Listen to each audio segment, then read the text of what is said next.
Welcome back. You're watching Grzz News. My name is Vince Alcon. On today's local news, Trinchera Irrigation Company has proposed a task to improve Mountain Home Reservoir. This project will help improve the Mountain Home Reservoir for people who rely on it for irrigation and recreational reasons. The dam at Mountain Home in Costilla County was constructed in 1908 and is starting to age. Trinchera Ditch Superintendent Wayne Schwab presented an initial request for $25,000 from Rio Grande Roundtable local funding source. On today's regional news, 2 men have been arrested in Boulder for the murder of a missing Colorado man.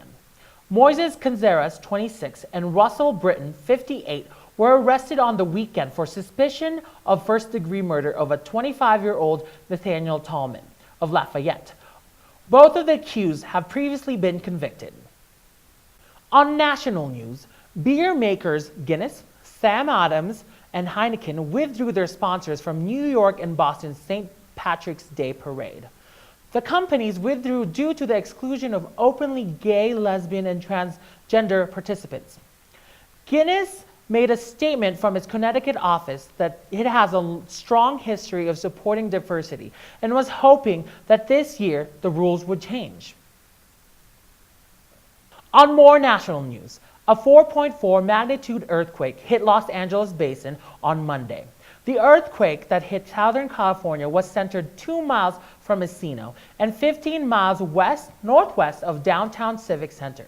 According to the U.S. Geological Survey, USGS seismologist Robert Graves called it a typical Southern California quake, as no major damage was reported.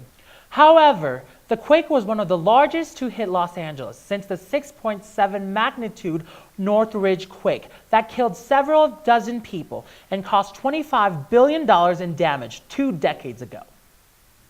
An update on international news. Russian President Vladimir V. Putin signed a decree on Monday that recognizes Crimea as a sovereign state. The results of Sunday's referendum in Crimea saw 97% of voters back breaking away from Ukraine and joining Russia. Russia and Ukraine have signed a treaty to a military truce until March 21st, but offered no solution when the deadline passes. However, Ukraine has stated it will call up to 20,000 large National Guard. The European Union and the U.S. have followed through with the sanctions and freeze assets and bans the travel of 21 Russians and Ukraine officials. U.S. President Barack Obama said in a press conference that Washington stood ready to impose further sanctions. Thanks for watching Grzz News. Have a wonderful and safe spring break, and we'll see you in a couple weeks for more news. Like and subscribe, please.